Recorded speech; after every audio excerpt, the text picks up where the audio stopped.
जय मां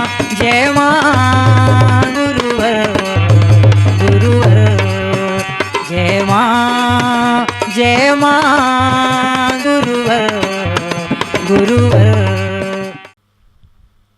माता स्वरूपं माता स्वरूपं देवी स्वरूपं देवी स्वरूपं प्रकृति स्वरूपं प्रकृति स्वरूपं प्रणम्यं प्रणम्यं प्रणम्यं प्रणम्यं।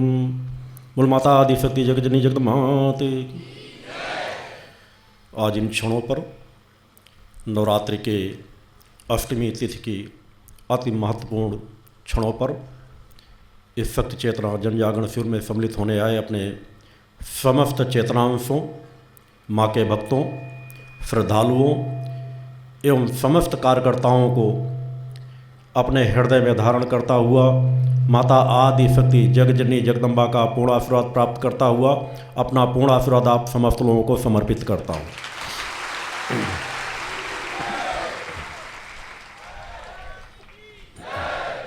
विजयादशमी के अति महत्वपूर्ण पावन क्षणों पर आप लोग सौभाग्य से इस पवित्र दिव्य धाम पर उपस्थित हैं, जहाँ पर माँ का हर पल गुणगान चल रहा है। माँ का मूल ध्वजा स्थापित है, दिव्य गौशाला स्थापित है, दंडी सन्यासी स्वामी जी की समाधि स्थापित है।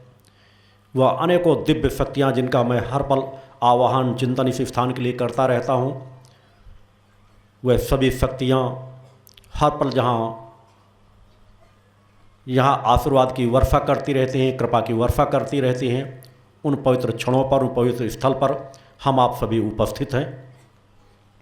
जीवन में सत्य असत्य की विचारधारा का चयन करने में यदि हम सफल हो जाएं कि सत्य क्या है, असत्य क्या है, और असत्य का त्याग करके सत्य को ग्रहण कर लें, सत्य पथ पर बढ़ना प्रारंभ कर दें, वही मनुष्य के जीवन की सबसे बड़ी सफलता होती है।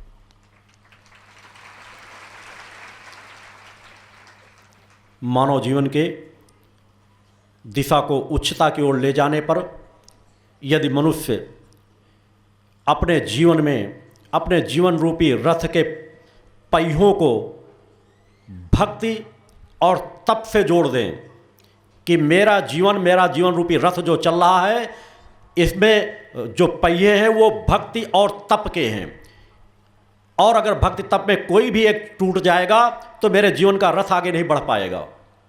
हर मनुष्य के जीवन के लिए जरूरी है भक्ति और तप। यदि मैं कम से कम शब्दों में आपको बताना चाहूँ कि अपने जीवन में आपको क्या करना है, तो भक्ति के विषय में मैंने विस्तार से आपको बताया ही है कि माँ से किस प्रकार की भक्ति, किस प्रकार का भाव बना रहना चाहिए।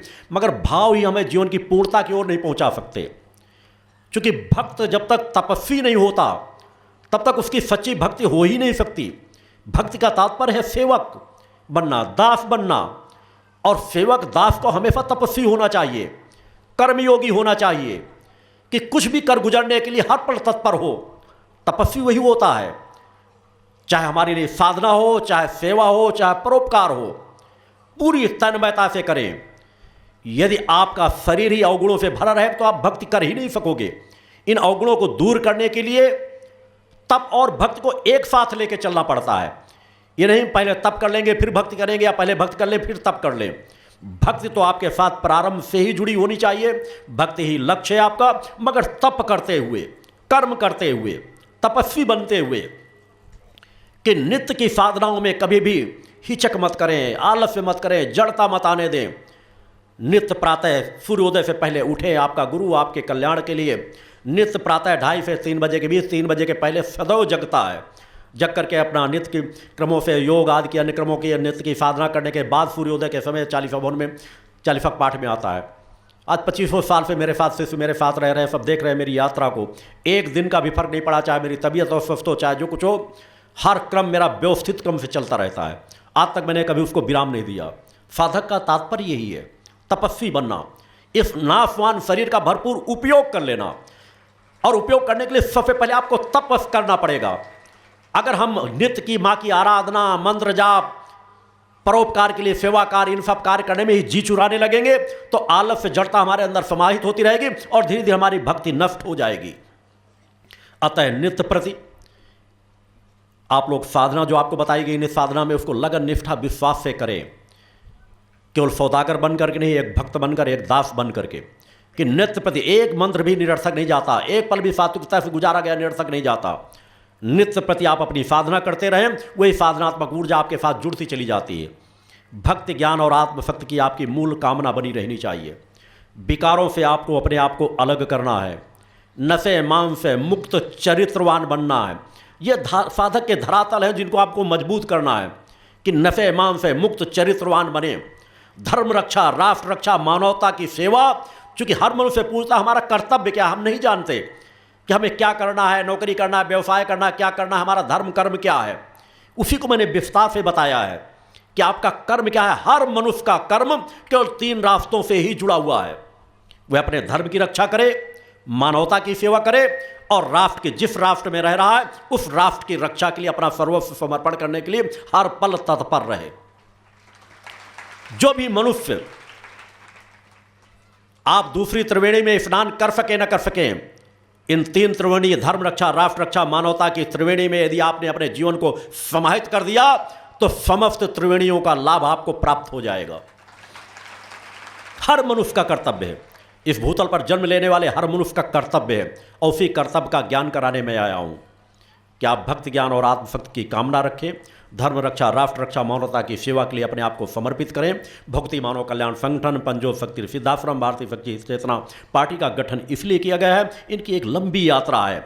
आने वाले समय के लिए मैं इन तीनों धाराओं को सशक्त बना रहा हूं, जहां हमारे पर हर पल परोपकार की भावना है, अपना सर्वस्व मिटा देने की भावना है और वह अपना सर्वस्व न्यौछावर कर देने की भावना हो। यही मैं अपने शिष्यों, साधकों से चाहता हूं, भक्तों से चाहता हूं कि यह समय सामान्य समय नहीं चल रहा।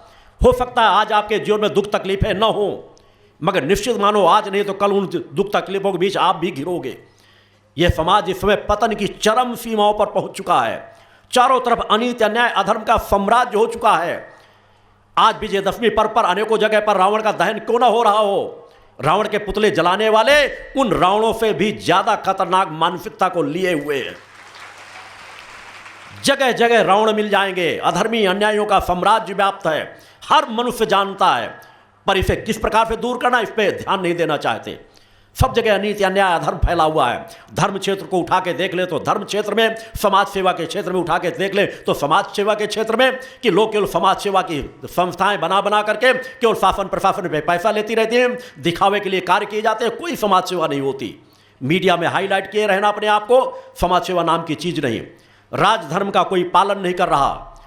1000 नेताओं में 999 नेता सिर्फ बेईमान और भ्रष्ट चरित्रहीन होंगे। आज समाज का ये आईना है, इसलिए समाज का पतन हो रहा है। हमें कहीं न कहीं सशक्त समाज का निर्माण करना है। धीरे धीरे समाज में परिवर्तन लाना है कि उनके धर्म कर्म से मजबूत बने, साधक बने। जब आपका धर्म भी सशक्त होगा, कर्म भी सशक्त होगा, तो फिर अनीति, अन्याय, अधर्म आपसे दूर भागता चला जाएगा। मैं वही चाहता हूं, मेरे ऐसे साधक तैयार हों, मेरे ऐसे शिष्य तैयार हों, तो जो तपस्वी हों, परोपकारी हों, समाज सेवक हों, जिनका आभा मंडल प्रभावक हो, वो जिस जगह से गुजरे दूसरों पर प्रभाव छोड़ते चले जाएं। जिस तरह आज अनीति, अन्याय, अधर्म अपना प्रभाव डालता है, अधर्मी अन्याय कोई एक जगह खड़ा होता है, लोग सर झुका करके निकल जाते हैं। मैं वह दिन देखना चाहता हूं कि मेरा शक्ति साधक यदि किसी जगह एक जगह खड़ा हो तो लोग सम्मान के साथ निकले, उन्हें सर झुका करके न निकलना पड़े। एक शक्ति साधक के सामने दर्जनों अधर्मी अन्यायी सर झुका के निकले कि यहां हम गलत करते हुए निकलेंगे तो यह साधक हमको रोकेगा जरूर। उस अवस्था को देखना चाहता हूं। परिवर्तन करने के लिए हर पल प्रयासरत रहो। आपका गुरु हर पल आपके लिए समर्पित है। हर पल की साधनाएं केवल इसी लक्ष्य को लेकर के चल रही हैं। हम आने वाले एक लंबी यात्रा की तैयारी कर रहे हैं। यह धर्मयुद्ध 1 या 2 दिन का नहीं है। यह धर्मयुद्ध हमें अनीति, अन्याय, अधर्म से लड़ना है। इसके लिए हमें तपस्वी बनना पड़ेगा, मां का अनन्य भक्त बनना पड़ेगा, त्यागी बनना पड़ेगा, परोपकारी बनना पड़ेगा। और उस परोपकार के मार्ग में ही जीवन का सब कुछ सार छिपा है। जब आपके कर्म अच्छे होने लगेंगे तो आपके सामने फल भी अच्छा उपस्थित होने लगेगा।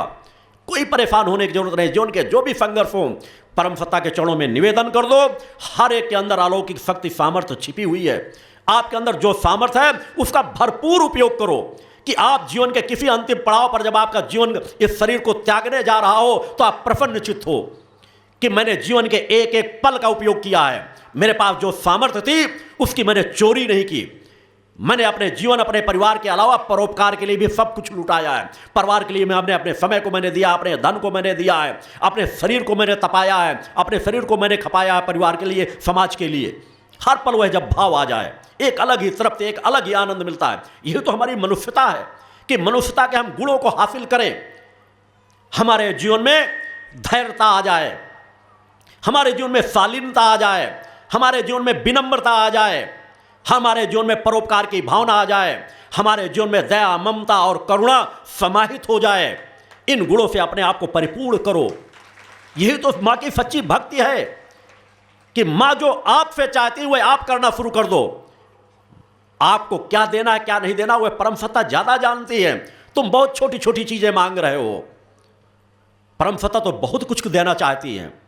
वह अलौकिक आनंद परम सत्ता की प्राप्त करो, उस परम सत्ता की कृपा को प्राप्त करो। वह ललकों की परम सत्ता की गोदी का आनंद हमें प्राप्त हो सके, परम सत्ता के चरणों का स्पर्श हमें प्राप्त हो सके। सब कुछ संभव है। हमारे ऋषियों मुनियों ने सब चीज़ों को हासिल किया है। आपकी यात्रा लंबी हो सकती है मगर कोई भी लंबी यात्रा क्यों ना हो, उस अलौकिक दिव्यता को प्राप्त करने के लिए, अपनी आत्मा से, जननी से मिलने के लिए हमारे लिए हजारों जन्म भी बहुत कम हैं। वो भाव पक्ष लेकर के उस भाव भूमि पर खड़े होकर के नित्य प्रति अपने सत्कर्मों की पूंजी को तैयार करते चले जाओ। सत्कर्मों के फल को काटने की क्षमता इस भूतल में नहीं, अदृश्य जगत में भी किसी के पास नहीं है। क्योंकि प्रकृति का विधान है, हम जैसे कर्म करें उसका फल हमें प्राप्त होगा ही। तो क्यों ना सत्कर्म में अपना पूरा जीवन खपा दे। जो बीत चुका बीत चुका।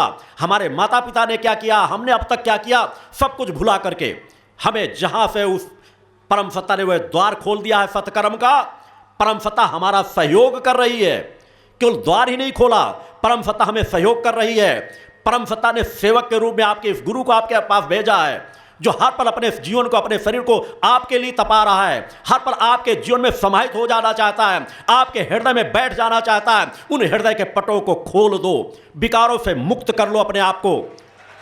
उस भावभूमि के धरातल पर खड़े हो जाओ। अपने छोटे छोटे बच्चों को संस्कारवान बनाओ, चेतनावान बनाओ, तपस्वी बनाओ, परोपकारी बनाओ, धर्मात्मा बनाओ। और फिर देखो समाज किस प्रकार से नहीं बदलता। उन छोटे छोटे बच्चों को संस्कार दो। आपके अंदर यह भाव नहीं होना चाहिए कि मेरा बच्चा पढ़ लिख करके कोई ऐसी नौकरी करेगा जहां भ्रष्टाचारी बनेगा। आपके अंदर भाव होना चाहिए कि मेरा बच्चा ईमानदारी की नींव स्थापित करेगा, जहां पर भी जाएगा वहां ईमानदारी से कार्य करेगा। आपके अंदर यह भाव होना चाहिए कि मेरी संतान अगर धर्म रक्षा के लिए समर्पित हो जाए सके तो यह मेरे जीवन का सबसे बड़ा सौभाग्य होगा। वह भावभूमि आपके अंदर होना चाहिए कि मेरे अगर 2 पुत्र हैं तो कम से कम मैं एक पुत्र को समाज सेवा के लिए समर्पित करूंगी या करूंगा। वह भाव आपके अंदर बना होना चाहिए, लक्ष्य होना चाहिए। यह तो जीवन का सार है जिस पर माता पिता गर्व कर सके। हर मनुष्य, आज आप भी यहां सर झुकाते हो, इस आत्मा ने भी वही यात्रा तय की होगी। आज आप मेरे माता पिता को स्मरण करते हो, उन्हें भी नमन करते हो। क्या आप में से आप नहीं चाहते हो कि आपके बच्चे भी इसी अवस्थाओं को प्राप्त करें जहां वो दुनिया के लिए परोपकारी आत्मा बनकर के जीवन जी सके, जिनके सामने दुनिया सर झुकाए? कौन सा ऐसा पद होगा भूतल पे जो ऋषित्व की तुलना पर खड़ा हो सके? क्या आपके अंदर ये भाव नहीं आता तो क्यों नहीं अपने बच्चों को संस्कारवान बनाते, उस पद के लिए प्रयास करते कि वह सर्वोच्च पद प्राप्त हो सके जो परम सत्ता से जुड़ा हुआ हो, मां की जननी से जुड़ा हुआ हो, जिसके अंदर सामर्थ्य हो कि एक से अनेकों में बांट सके अपनी ऊर्जा को। उसके लिए लालायित बनो, उसके लिए ललक अपने अंदर हो कि हमारे बच्चे संस्कारवान बन सके, हमारे बच्चे त्यागी, तपस्वी, परोपकारी बने, हमारे बच्चे नशे मांस से मुक्त चरित्रवान बने। उसी अभियान के लिए आपको जोड़ा जा रहा है कि उस अभियान के लिए आप लोग अपने घरों से निकलो, बच्चों को आगे बढ़ने दो। जिसके जो संस्कार है उसे मत रोको, अपने संस्कारों को आगे बढ़ाओ। छोटे मोटे बंधन यदि आपके बढ़ने के लक्ष्य में बाधक बन रहे हैं, उन बंधनों को तोड़ दो। आज वो बंधन टूटते नजर आएंगे, कल को बंधन आपसे जुड़ते नजर आएंगे यदि आप अपने सत्य पथ पर होगे, यदि आप परोपकार के पथ पर होगे। क्योंकि जिसके ऊपर मां की कृपा हो, गुरु की कृपा हो, एक टूटेगा 100 उसके साथ जुड़ेंगे। हमेशा ध्यान रखिएगा। उस भावना को लेकर यह जो अभियान चलाया जा रहा है, माँ का अखंड गुणगान चल रहा है, माँ का मूल ध्वजा स्थापित, जहाँ पर यज्ञ स्थल का निर्माण कराना है, 10 महाविद्याओं की स्थापना होना है, माता महिषमर्दिनी की स्थापना होना, जहाँ पर शेष मेरे 100 यज्ञ संपन्न होंगे। मैंने कभी अपनी साधना को रोका नहीं, मैंने विराम नहीं दिया कि हाँ मैं अपने आप में पूर्ण हूँ। कभी कोई ऋषि पूर्ण नहीं होता। उस परम सत्ता के मार्ग में मैंने कहा उस ममता के सागर की थाह आज तक कोई नहीं पा सका। हम सिर्फ उसमें बढ़ते चले जाते हैं, क्योंकि जितने कदम बढ़ते हैं उतने ही कदम की हमें आनंद मिलता है, बढ़ने में ही आनंद है। मैं तब भी तपरत था, आज भी तपरत हूँ और भविष्य में भी तपरत ही रहूँगा। एक तरफ तप है, दूसरी तरफ परोपकार की भावना, समाज सेवा का क्रम है। जो मेरा क्रम है, हर पल सजग रहता हूँ, हर पल विचार करता हूँ, हर पल ध्यान में करता हूँ कि दूसरा मार्ग बिगड़ जाए मगर मैंने जो लक्ष्य टाना है उस पर कहीं अंश मात्र फर्क तो नहीं आ रहा। यह सोच आपकी होनी चाहिए कि आप जिस पथ पर चल रहे हैं कोई न्यूनता तो नहीं हो रही, कोई कमी तो नहीं हो रही, ईर्षा द्वेष के भाव से दूर हट रहे हो कि नहीं हट रहे हो, जातीयता सांप्रदायिकता इससे ऊपर उठ रहे हो कि नहीं उठ रहे हो। भक्ति मानव कल्याण संगठन को मैं ऊर्जावान चेतनावान बनाना चाहता हूं, मगर कहीं सांप्रदायिकता के आग में नहीं झोंकना चाहता।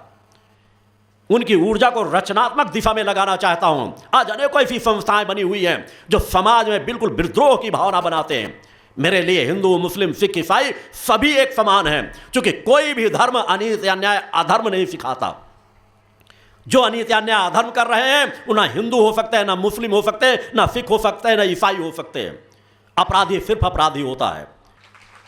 भक्ति मानव कल्याण संगठन के ऊपर बहुत बड़ा दायित्व है। समाज को जगाना है, समाज को बदलना है। अपने आप के समान अपने आप को परिवर्तित करो, अपने आप को दूसरे के सामने उदाहरण पेश करो और दूसरों को भी उसी के अनुसार ढालो। जिस तरह तुम इस आश्रम में रहते हो उसी पवित्रता दिव्यता के साथ समाज के बीच भी रहो। अच्छे वस्त्र पहनो, अच्छा भोजन करो, अच्छे वातावरण में रहो। हमारे लिए जो हमारे ऋषि मुनि आदर्श हैं, समाज सेवा का आदर्श हैं, त्यागी आदर्श हैं, उनका उदाहरण अपने सामने हो।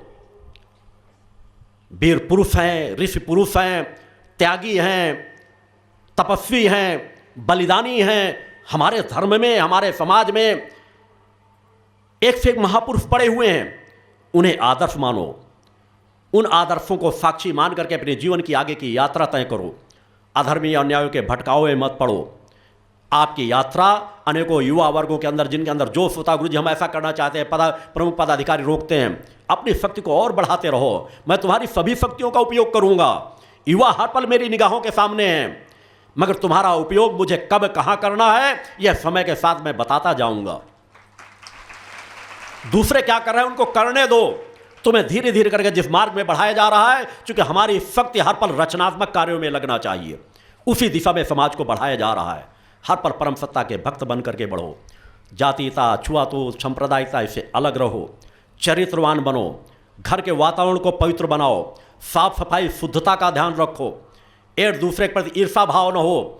और दूसरे दृष्टिकोण से यहाँ के कण कण को मैं साधनाओं के माध्यम से भी हर पल चैतन्य कर रहा हूँ। यहाँ के क्षेत्र को आबद्ध कर रहा हूँ कि आपकी भावना के अनुसार आप मुझसे मिल सको या ना मिल सको, इस पवित्र दिव्य धाम पर आओ तो आप जो भावना लेकर आते हो उस भावना के अनुसार इस दिव्य धाम से आपको लाभ प्राप्त हो सके, आशीर्वाद प्राप्त हो सके, माँ की कृपा प्राप्त हो सके, मेरा आशीर्वाद प्राप्त हो सके।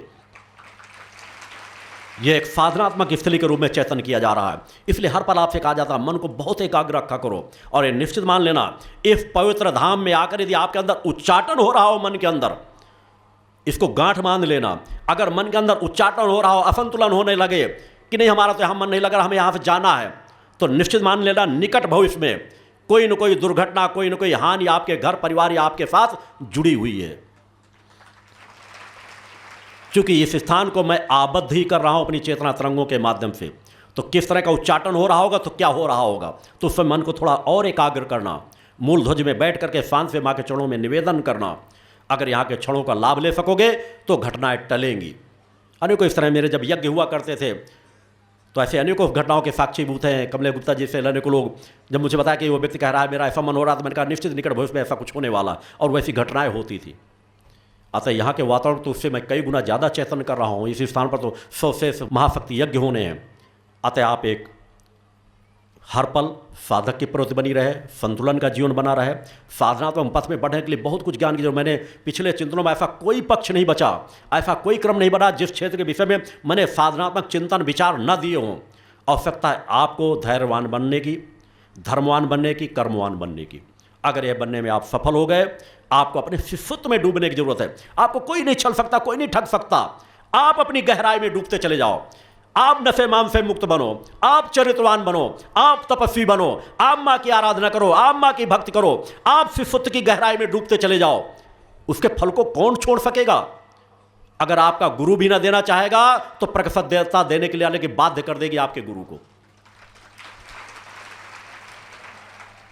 और आपका गुरु अपने रिश्तों पर कोई न्यूनता नहीं आने देना चाहता, हर पल प्रयासरत रहता है। मेरे छोटे छोटे शिष्य, बच्चे, बच्चियां, अनेकों बच्चे जो सही तरीके से चल भी नहीं पाते, उनके अंदर जो समर्पण भाव है, निष्ठा है, मैं महसूस करता हूँ कौन सी आत्मा है, क्या पात्रता है। आने वाले समय पे वो अच्छे अच्छे साधकों के नाक कान काटने वाले तैयार होंगे। उनके अंदर वो पात्रता निखर के आ रही है। वे जब अपनी युवा अवस्था में आएंगे, आगे बढ़ कर के आए, उनके अंदर जो पात्र वही बड़ों में अनेकों में है। अपने अंदर वो भाव भूमि, मेरे प्रति समर्पण, मेरे प्रति निष्ठा, विश्वास को मैं हर पल महसूस करता हूँ। पात्रता के आधार पर ही मैं सभी के प्रति चिंतन करता हूँ।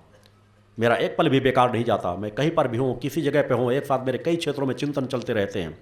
हर पल आप कहाँ सेवाएं दे रहे हैं, कहाँ क्या कर रहे हैं, किस तरह की सेवाओं में आपको कितना परिश्रम करना पड़ रहा है, क्या भाव लेकर आप कार्य कर रहे हैं, हर पक्षों में। इनका गुरु कभी कागज और पेन लेकर के परीक्षा नहीं लेता, गुरु परिस्थितियाँ डालता है।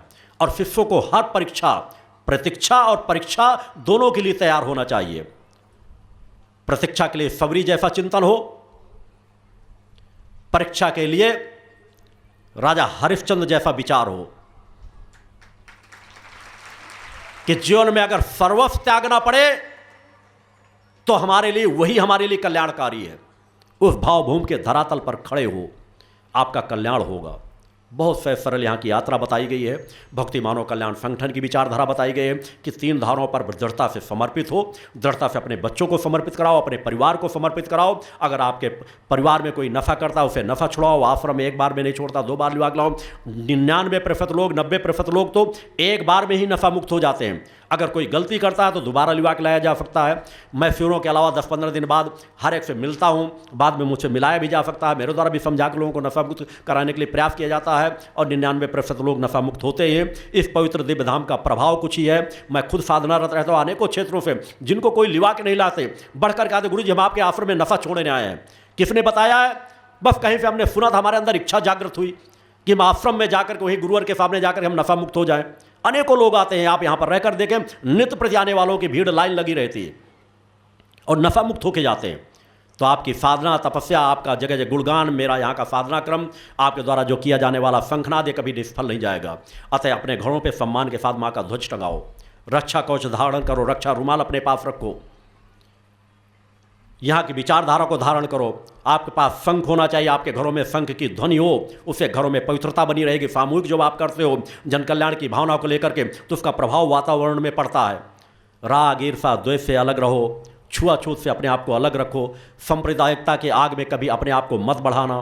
पूरा देश इसी में झुलस रहा है, हर जगह यही अनीति, अन्याय, अधर्म फैल रहा है।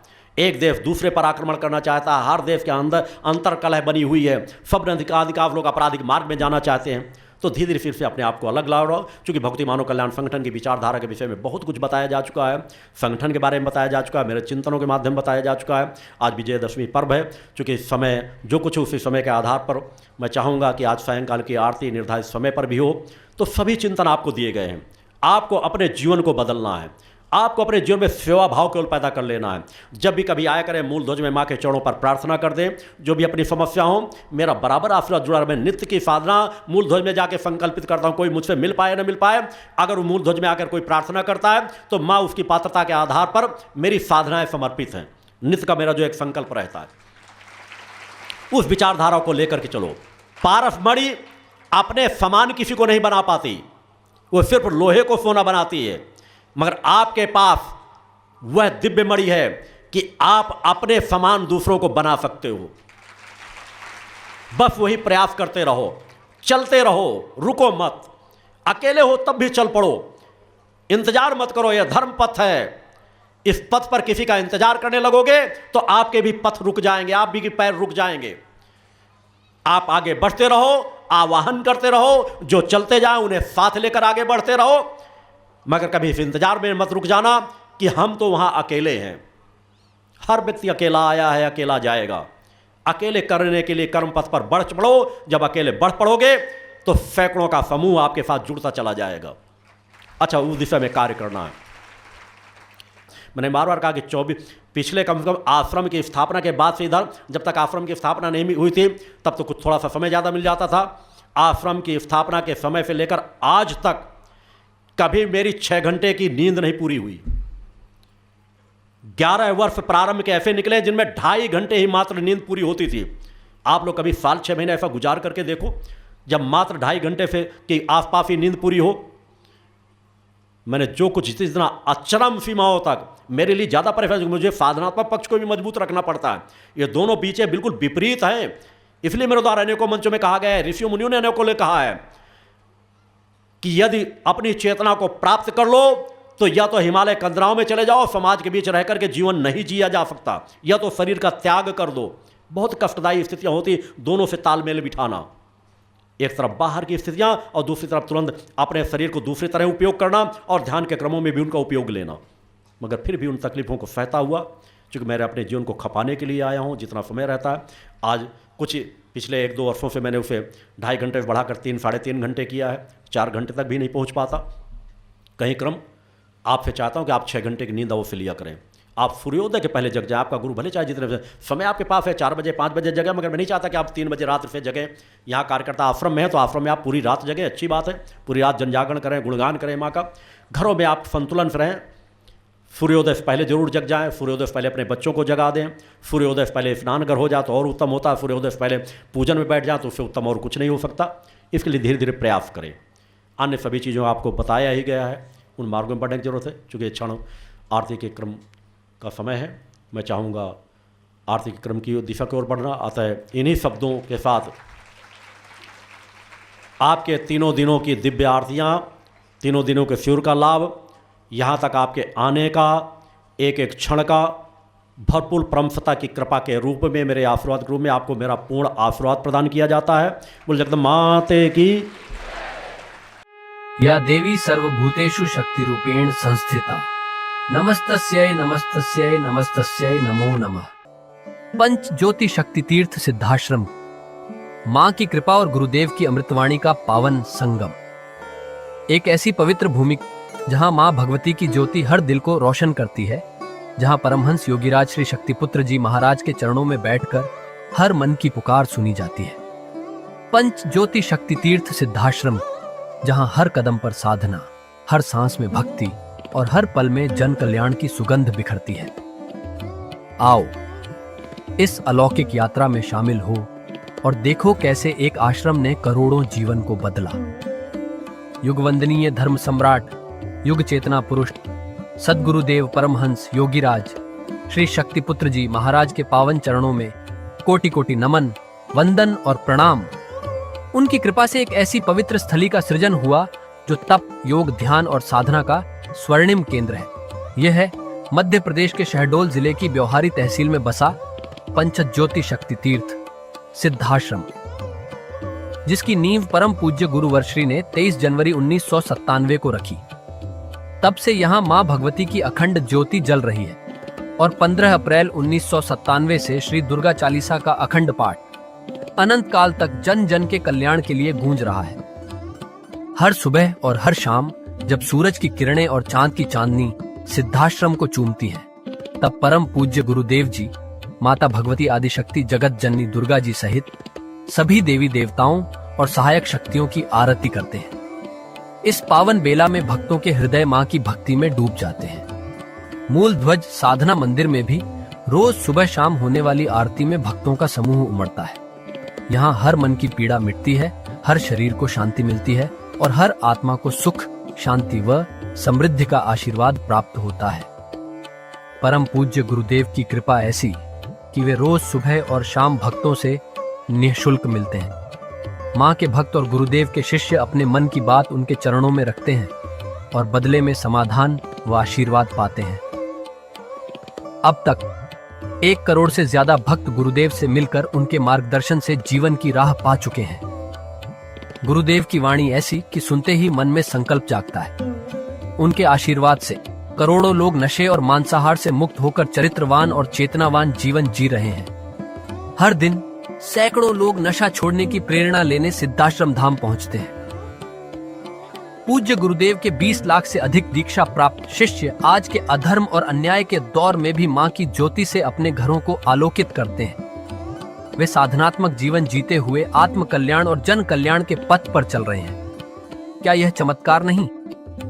सिद्धाश्रम धाम में पिछले 28 वर्षों से मां अन्नपूर्णा भंडारा चल रहा है, जहां सुबह शाम हजारों भक्तों को स्वादिष्ट और पवित्र भोजन मिलता है।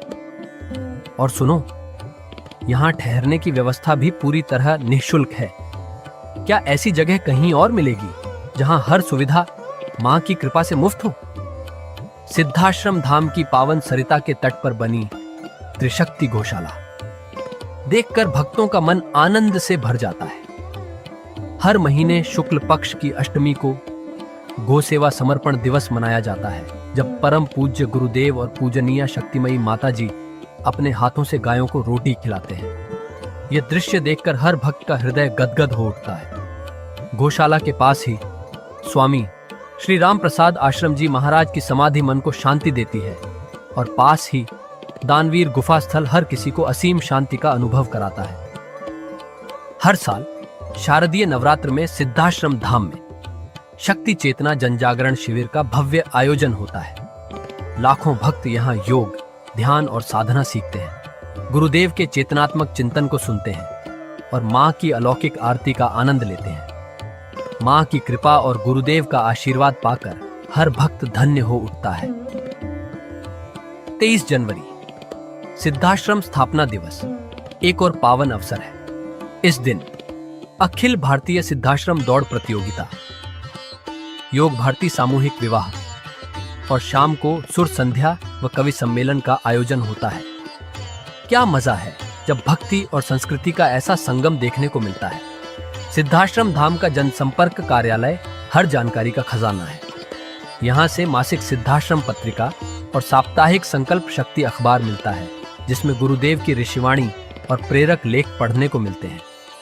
और हाँ, यहाँ माँ के प्रसाद के रूप में शक्ति जल भी निःशुल्क मिलता है। इस शक्ति जल ने करोड़ों लोगों को नशे और बीमारियों से मुक्त कर चेतनात्मक ऊर्जा दी है। क्या यह मां की कृपा नहीं? जन कल्याण का एक और अनुपम उदाहरण है निःशुल्क वस्त्र सहायता केंद्र, जहां लाखों जरूरतमंदों को कपड़े दिए गए हैं। यह सिलसिला आज भी अनवरत चल रहा है। सिद्धाश्रम धाम में पौधारोपण का भी बड़ा काम होता है। परम पूज्य गुरुदेव जी महाराज एवं पूजनीय शक्तिमयी माता जी स्वयं समय समय पर पौधारोपण करके पर्यावरण को बढ़ावा देते हैं। सिद्धाश्रम धाम में अनेक प्रकार के फल, फूल और औषधियों के हजारों पेड़ों की हरियाली देखकर मन प्रसन्न हो जाता है। सिद्धाश्रम धाम में विभिन्न प्रकार की हरी सब्जियां उगाई जाती हैं, जो निःशुल्क चल रहे मां अन्नपूर्णा भंडारे में प्रयोग की जाती है। परम पूज्य गुरुदेव जी ने मानवता, धर्म रक्षा और राष्ट्र रक्षा के लिए 3 धाराएं बनाई हैं। भगवती मानव कल्याण संगठन, पंचज्योति शक्ति तीर्थ सिद्धाश्रम और भारतीय शक्ति चेतना पार्टी 15 मार्च 1995 को बने। भगवती मानव कल्याण संगठन के 1 लाख से ज्यादा कार्यकर्ता नशा मुक्त, चरित्रवान और परोपकारी समाज बनाने में जुटे हैं। संगठन का नशा विरोधी आंदोलन इतना प्रभावी है कि पिछले कुछ सालों में 2000 से ज्यादा अवैध शराब माफियाओं पर कार्रवाई हुई। संगठन के समर्पित और कर्मठ कार्यकर्ता दिन रात इस मिशन में लगे हैं। Siddhashram Ayurveda and food products के जरिए शुद्ध दवाएं और खाद्य पदार्थ बनाए जाते हैं। इन्हें लेने या व्यापार के लिए एजेंसी पाने के इच्छुक लोग संपर्क कर सकते हैं। आओ सिद्धाश्रम की इस पावन यात्रा का हिस्सा बनो। यहाँ माँ का अखंड गुणगान सुनो, साधना में डूबो और परम पूज्य गुरुदेव के दर्शन कर जीवन को धन्य करो। भगवती मानव कल्याण संगठन तुम्हें मानवता, धर्म और राष्ट्र की सेवा में शामिल होने का सादर न्योता देता है। जय माता की, जय गुरुवर की।